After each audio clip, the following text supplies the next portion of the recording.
guys! Ano na, si paring George, kumusta? Okay naman na siya. Nasa ospital pa rin, pero nakakausap na. Talaga na nakakaawa, no? Naawa ako sa kanya. Alam niyo, buti na lang nakita ko siya nung nasagasaan siya. Oo, nakita ko kagad siya eh. Tapos, ang ginawa ko, pinilit ko siyang dalhin sa ospital. Sinakay ko sa jeep ko, ang bigat-bigat. Talagang, binuot ko talaga. Nag-effort talaga ako. Pero talaga, kailangan isakay ko sa jeep para madala ko sa ospital.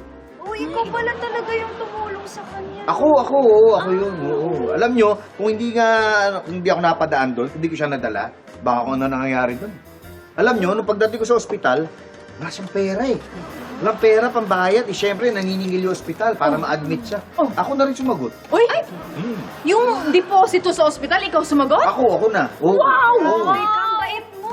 Ay, naku, salamat. Hindi kasi bala ko nga ako na rin sasagot ng mga gamot niya. Ako na magbabayad. Kasi kawawa. Ang laki nung gagastusin nila. Nakakaawa. Nakakaawa talaga. Grabe. Oo. Grabe, ang bait mo naman. Ay, nga. thank you. Hindi, kasi okay lang na eh. Sino pa ba magtutulungan kung di tayo dito, di ba? Isang barangay lang naman tayo dito.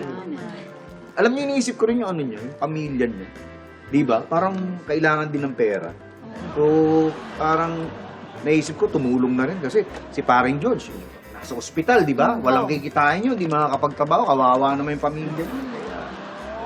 Ang galing mo talaga dyan. Kasi ikaw talaga yung tumulong eh, no? Hindi, kawawa yung pamilya eh. Pero alam mo, okay lang. Sa sacrifice na lang ako. Dodoble kayod na lang ako. Double time na lang ako sa trabaho. Overtime ako para makatulong ako sa kanya. Kawawa. Alam mo, nakakabilib ka na. Ay, Sobra. Nabibilib na kami Yes. sobra. Wala yun. Hindi.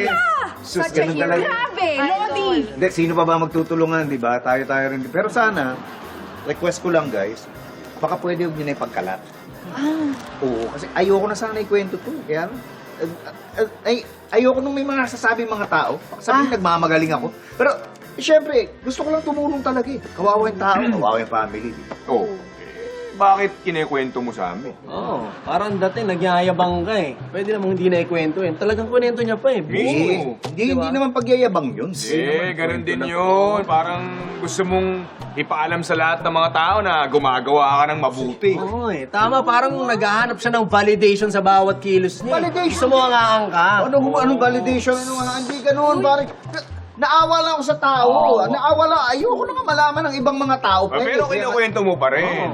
Di ba? Alam mo, dinadaan mo lang kunwari sa awa, pero nagyayabang ka. Hoy, wag naman kayong ganyan. Alam nyo, makinig kayo sa akin ha. May mga tao talagang ganyan. Ha? Kunwari, totoong naaawa, pero nagyayabang. Alam mo, dapat ginagawa sa mga ganyan. Kino-call out eh. Explain mo eh. Ikaw ba si Pedro Santos? Opo. Ako po. Sumama ka sa akin. Oh, Nakakita ko sa CCTV na ikaw ang nakasagasa kay George de la Cruz. hindi. Hindi, guys, sandali. Hindi na, sa presinto ka na lang magpaliwanag. Lang yaka, ikaw pala nakabangga kay George. Kaya ako ikaw tumutulong, pinagyayabang mo pa Hindi, eh. sandali. Makinig kayo. Nagmamadali ako eh. Kaya ako siya nabangga. Kaya ako nagmamadali. May mangungutang sa akin na kumpare ko. Kawawa naman. Magyayabang ka na naman. Ayan na naman. Mga pulis, damputin mo na yun. Alam niyo, buti na lang ha. Isa akong magaling na pulis kaya nagawa akong trabaho mo. Ha? Kasi kung hindi ko pag ginawa itong trabaho ko, hindi ko ito mahuhuli. Alam mo, tama ka na din. Ha? Isa ka pa. Magyayabang ka lang. Oo nga, yayabang pa rin. Walang malaki yun. Mayayabang. Mayayabang! Tanda na eh. Magyabang kayo. Kaya alis na, alawa. Puro kayabangan. Hindi mo kayo bumili dito.